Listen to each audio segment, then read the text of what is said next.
আমার দুই পক্ষের বক্তব্যে আমি বিস্তারিতভাবে শুনেছি। শায়েখ আহমদুল্লাহ সাহেবের বক্তব্য তো শুনেছি, তার সাথে আমার আলাদাভাবে কথাও হয়েছে।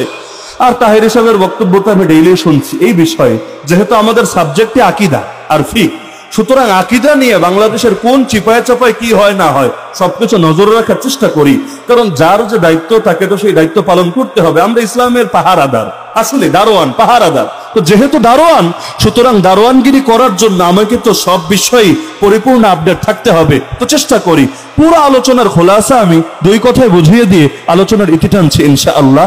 একদিকে দাবি করা হচ্ছে যে শায়েখ আহমদুল্লাহ সাহেব মুসলমান নেই, কাফের হয়ে গেছেন, বেঈমান হয়ে গেছেন। আরেকদিকে ওই পক্ষ থেকে দাবি করা হচ্ছে যে যারা বলবে নবী 40 বছরের আগে নবী ছিলেন তারা নাকি কাফের হয়ে গিয়েছে। ইবনে তাইমিয়া রাহিমাহুল্লাহর একটা ফতোয়াকে কেন্দ্র করে এই বাক্যটা টানছে, ফাহুয়া কাফিরুন বিত্তিফাকিল মুসলিমিন।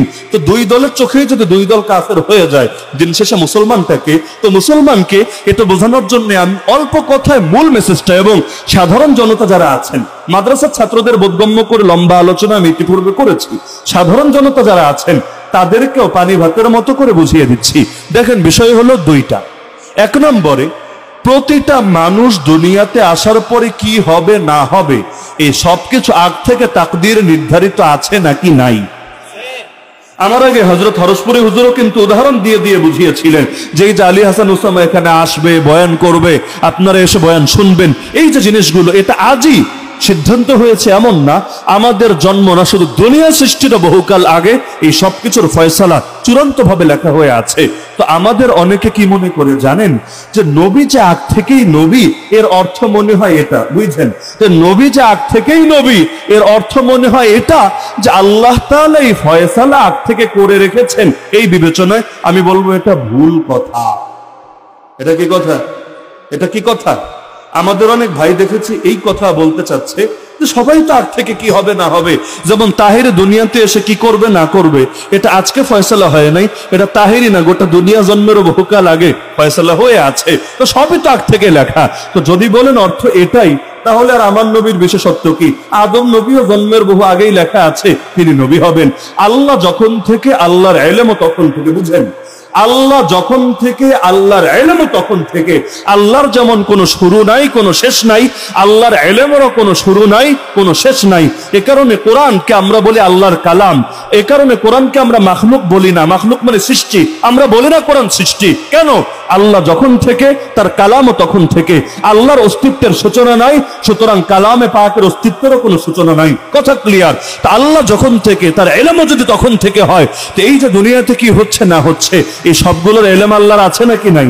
আল্লাহ তাআলা কলম সৃষ্টি করার পরে, কলম মানে আমার পকেটে থাকে কলম না, আউয়ালু মা খালাকাল্লাহু আল কলম। আল্লাহ তাআলা কলম আর লৌহে মাহফুজ সৃষ্টি করার পরে আল্লাহ কলমকে বললেন উকতুব, কলম তুমি লেখো। কলম বলল আল্লাহ আমি কি লিখবো? আল্লাহ বললেন মা হুয়া কাইনুন ইলা ইয়াউমিল কিয়ামা, কিয়ামত পর্যন্ত যা কিছু হবে সব লেখো। সব লেখা শেষ করে কলম উঠিয়ে নেওয়া হয়েছে, আর যেই পৃষ্ঠায় লিখেছে সেখানে কালিও শুকিয়ে গিয়েছে। তার মানে পৃথিবীতে নতুন করে এমন কিছু হবে না যেটা নতুন করে সেখানে লিখতে হবে, সব লেখা হয়ে আছে। তা আমার নবী নবী হবে এটা লেখা হয়ে আছে। যদি বলেন হুজুর অর্থ খালি এতটুকু, তাহলে ভাই এটা তো সব নবীরই বৈশিষ্ট্য এবং সব মানুষেরও বৈশিষ্ট্য, আমার নবীর বিশেষত্ব থাকলো কই? ধাপ কিন্তু দুইটা বলে দিলাম। এক নম্বর হলো ইলম, আল্লাহর ইলমে তো সবই আছে। আমার নবী নবী হবে এটাও আছে, আদম নবী নবী হবে এটাও আছে, আপনি নাসিরনগরে জন্ম নেবেন এটাও আছে, এখন থেকে 5 বছর পর বাংলাদেশের নির্বাচনে রাতের ভোট হোক আর দিনের ভোট হোক কে পাস করে আসবে এটাও আছে, সব কিছুই আছে। আল্লাহর ইলমে কোনো কিছু বাকি নাই। 2 নম্বরে আল্লাহ কলম আর লৌহে মাহফুজ সৃষ্টি করার পরে সব লিখে রেখেছেন। ওই লেখার মধ্যেও নতুন করে কিছু সংযোজন হবে না, কিছু বিয়োজন হবে না। এই দুইটা সবার ব্যাপারে প্রযোজ্য। বলবেন তাহলে আমার নবী তখন থেকে নবী, এই কথার অর্থ কি? এই কথার অর্থ হলো 3 নম্বরটা, সেটা হলো আপনারা লাতাইফুল মাআরিফ খুললে ইমাম ইবনে রাজব হাম্বলির এই কথাগুলো পেয়ে যাবেন। একইভাবে সুবুলুল হুদা ওয়ার রাশাদ ফি সিরাতি খায়রিল ইবাদ কিতাব খুললেও এগুলো পেয়ে যাবেন। আর অসংখ্য ইমামরা স্পষ্টভাবে এই ব্যাখ্যাগুলো করে গিয়েছেন। ইমাম সুয়ুতিও তার কিতাবে লম্বা চওড়া আলোচনা করেছেন। আমি সংক্ষেপে মূল কথাটা বুঝিয়ে দিচ্ছি যে এখানে বিশেষ একটা ব্যাপার ঘটেছে। আল্লাহ নবীকে জিজ্ঞেস করা হলো মাতা ওয়াজাবাত লাকান নবুওয়া ইয়ানি সাবাতা, হে নবী আপনার জন্য নবুয়ত কখন সাব্যস্ত হয়েছে? আল্লাহ নবী বললেন, কুনতু নাবিয়্যান ওয়া আদামু বাইনার রূহি ওয়াল জাসাদ। আমি তখনও নবী যখন আদম ছিলেন রূহ আর দেহর মাঝামাঝি। তার মানে দেহ তো হয়েছে, রূহ এখনো ঢুকানো হয় নাই দেহের মধ্যে, অর্থাৎ তার দেহে রূহ সঞ্চারের আগে, তাকে প্রাণ দেওয়ার আগে আল্লাহ আমাকে নবুয়ত দিয়ে দিয়েছে। এখানে কেউ অনেকে আবার একটা জাল হাদিস বলে, ছাত্র ভাইয়েরা খেয়াল রাখবেন, জাল হাদিস বলে কি? জাল হাদিস ওয়া আদামু বাইনাল মাই ওয়াত তিন, এই শব্দ বলে ওয়া আদামু বাইনাল মাই ওয়াত তিন, যখন আদম ছিলেন পানি আর কাদামাটির মাঝে, এটা জাল হাদিস। আমি যে শব্দ বললাম এটা সহিহ হাদিস, বাইনার রূহি ওয়াল জাসাদ। কিন্তু আরেকটা যে শব্দ আমাদের অনেক বক্তারাও বলে বাইনাল মাই ওয়াত তিন, জাল হাদিস। কেন? এটার অর্থটাও ভুল, সনদগত তো পর্যালোচনা আছে, অর্থও ভুল। কারণ তিন, আরবিতে তিন শব্দের অর্থই হলো এমন মাটি যার সঙ্গে পানি মিশানো হয়েছে, মানে কাদামাটি। তো আপনি বললেন পানি এবং কাদামাটির মাঝে, মানেটা কি রে ভাই? যদি বলতেন পানি এবং শুকনা মাটির মাঝে, কথায় যুক্তি থাকতো। পানি এবং সাধারণ মাটির মাঝে, কথায় যুক্তি থাকতো। যখন আদম পানি আর কাদামাটির মাঝে, কাদামাটি মানে কি? আল্লাহ তো প্রথম মালাকুল মাউতকে দিয়ে দুনিয়ার মাটি নিয়েছেন, এরপর আল্লাহ তার সঙ্গে পানি মিশিয়েছেন, পানি মেশার দ্বারা সেটা হয়ে গেল কাদামাটি। আল্লাহ সেই কাদামাটি থেকে আদম আলাইহিস সালামের দেহকে সৃষ্টি করেছেন। তা আপনি বললেন পানি আর কাদামাটির মাঝে, তো কাদামাটি মানেই পানি মিশে গিয়েছে, একবার মেশার পর দ্বিতীয়বার থর মেশানো লাগে না, তাহলে শব্দও ভুল, অর্থও ভুল। এটা জাল হাদিস। তো সহিহ হাদিস কি? যখন আদম ছিলেন রূহ, রূহ বুঝেন তো, প্রাণ, আত্মা, যখন আদম ছিলেন রূহ আর দেহের মাঝামাঝি, মানে দেহ তৈরি হয়েছে, রূহ এখনো তৈরি হয় নাই, আল্লাহ তখনই আমাকে নবুয়ত দিয়েছেন। এই নবুয়ত দেওয়ার মানে কি? শুধু লিখে রাখা না, আল্লাহ তো তাহলে সবারটাই লিখে রেখেছেন। আমার নবীর বৈশিষ্ট্য কি? যদি বলেন আল্লাহর নলেজে, আল্লাহর ইলমে থাকা, আমি বলবো না, এটাও ভুল। আল্লাহর ইলমে সবই আছে, সব নবীরটাই আছে। আমার নবীর আর বৈশিষ্ট্য থাকে কি? তাহলে তো আদম নবীরটাও সমানই হয়ে গেল। এর মানে কি? এর মানে হলো আল্লাহ তাআলা রাসূলুল্লাহ সাল্লাল্লাহু আলাইহি ওয়াসাল্লামের রূহকে তৈরি করে অথবা তার হাকিকতের মধ্যে আল্লাহ নবুয়তের তাজ পরিয়ে দিয়েছেন। এখন এর হাকিকত আসলে বাস্তবে কি সেটা আমাদের আকলে ধরবে না। এই সংক্ষিপ্ত আকল দিয়ে গায়েবের বিষয় বোঝা এটা সম্ভব না। কোরআন হাদিসে যতটুকু এসেছে ব্যাস, তখন আমার নবীর দেহ না, আমার নবীর রূহ, আমার নবীর হাকিকতের মধ্যে আল্লাহ এই তাজ দান করে দিয়েছেন। আপনি বলবেন হুজুর এটা মনে হয় কেউ জানতো না, 40 বছর পর সবাই জেনেছে। আমি বলবো এটাও ভুল। যদি বলেন কেউ জানতো না, আমার নবী দুনিয়াতে সেই হেরা গুহায় ওহী আসার আগে পাথরটাকে সালাম দিত কিভাবে, গাছটাকে ছায়া দিত কিভাবে, সেই মুসলিম খুললে হাদিস পাবেন। আল্লাহ রাসূল বলেন, ওয়াল্লাহি, আল্লাহর কসম করে বলছি, ইন্নী লাআরিফু হাজারাম বিমক্কা, আমি মক্কার সেই পাথরটাকে আজও ভালো করে চিনি। কানা ইউসাল্লিমু আলাইয়া ক্বাবলা আন উবাথা, আমি নবী হয়ে প্রেরিত হওয়ার আগেই যে আমাকে দেখলেই সালাম দিত।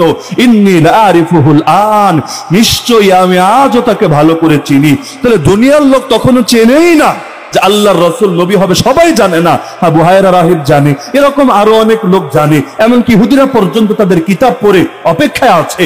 কিন্তু দুনিয়ার সবাই তখনও বুঝতে পারে নাই। কিন্তু গাছও চেনে, পাথরও চেনে, পাহাড়ও চেনে। কত মুজিজা ঘটেছে আল্লাহ নবীর 40 বছরের আগে, যেগুলোকে আমরা মুজিজা না বলে ভিন্ন শব্দ বলি, রাহাসাত বলি, ভিন্ন শব্দ বলি। কিন্তু আল্লাহর নবীকে তারা চিনত বলেই তো সালাম দিত, নলে পাথরের জবান থেকে সালাম বের হওয়া স্বাভাবিক কোনো ঘটনা না। তাহলে বলবেন নবী 40 বছরে তাহলে কি হয়েছে? সহিহ বুখারী মুসলিমের হাদিসে আছে যে বুইসান নবী সাল্লাল্লাহু আলাইহি ওয়াসাল্লাম লি40 সানা। আব্দুল্লাহ বিন আব্বাস রাদিয়াল্লাহু আনহুর হাদিস, নবীকে প্রেরণ করা হয়েছে 40 বছর বয়সের। মানেটা কি? এর মানে হলো আল্লাহ তাআলা তাকে এই সম্মাননা তো বহু আগেই দান করে রেখেছেন, তবে বিশেষ একটা দায়িত্ব আল্লাহ 40 বছর বয়সে তার কাঁধে তুলে দিয়েছেন। এই দায়িত্বটাও ধাপে ধাপে বেড়েছে। প্রথমে আল্লাহ শুধু তাকে দিয়েছেন, এক পর্যায়ে তার আপনজনদেরকে দাওয়াত দিতে বলেছেন, এক পর্যায়ে শুধু আপনজন না একেবারে সবাইরে দাওয়াত দিতে বলেছেন, এক পর্যায়ে শুধু দাওয়াত না জিহাদ পর্যন্ত করতে বলেছেন। ধাপে ধাপে অগ্রসর হয়েছে। যেমন কোরআন আল্লাহর কালাম কবে থেকে? আল্লাহ যখন থেকে, আল্লাহর কালামও তখন থেকে। যখন আদম নবী দুনিয়াতে ছিলেন তখন কি কোরআন ছিল না? অবশ্যই ছিল। আল্লাহ দুনিয়াতে আমাদের সামনে জাহের করেন নাই, কিন্তু আল্লাহর কাছে লৌহে মাহফুজে সংরক্ষিত ছিল নাকি ছিল না? অবশ্যই ছিল। তো মুহাম্মদুর রাসূলুল্লাহ সাল্লাল্লাহু আলাইহি ওয়াসাল্লামকে চাইলে আল্লাহ তো একদিনেই পুরোটা দিয়ে দিতে পারতেন। আল্লাহর এই ক্ষমতা আছে নাকি নয়? লাইলাতুল কদরে তো পুরো কোরআনকে আল্লাহ একসঙ্গে নামিয়েছেন, পুরো কোরআনকে একসঙ্গে নামিয়েছেন। কোথায়? দুনিয়ার আসমানে, এই প্রথম আসমানে। তো লৌহে মাহফুজ থেকে পুরোটা একসঙ্গে নামালেন, ইন্না আনজালনাহু ফি লাইলাতিল কদর। এরপর সেই প্রথম আসমান থেকে আমার রাসূলের উপর 23 বছর ধরে নাজিল করলেন। কেন? আল্লাহ এক সেকেন্ডে নাজিল করতে পারতেন না? আরে বলেন না, পারতেন না? 23 বছর ধরে কেন নাজিল করলেন? এটা আল্লাহর হিকমত, আল্লাহর রহস্য, আল্লাহর প্রজ্ঞা। এর কি ব্যাখ্যা আল্লাহই ভালো জানেন। একইভাবে আল্লাহ চাইলে শৈশবেই আমার নবীকে নবুয়ত দিতে পারতেন নাকি পারতেন না? আরে বলেন না, পারতেন নাকি পারতেন না? এক শ্রেণীর বকলম বলে কোন নবী নাকি নবী হয় নাই 40-এর আগে। ভুয়া কথা, একেবারেই কাঁচা কথা। কোরআনই তারা পড়ে নাই। আপনি কোরআন খুলেন, ইয়া ইয়াহইয়া খুযিল কিতাবা বিকুওয়া وآتيناه الحكم يعني النبوة صبيا يعني حال كونه صبيا। খুলেন তাফসীরের কিতাব, কোরআন বলছে আল্লাহ ইয়াহইয়া নবীকে ডেকে বলছেন, হে ইয়াহইয়া, কিতাবকে ধরে রাখো শক্ত হাতে, আর আমি ইয়াহইয়াকে নবুয়ত দিয়েছি ছোট বয়সে। সবই মানেই হলো যে এখনো বালিগ হয়নি, প্রাপ্তবয়স্কই হয়নি।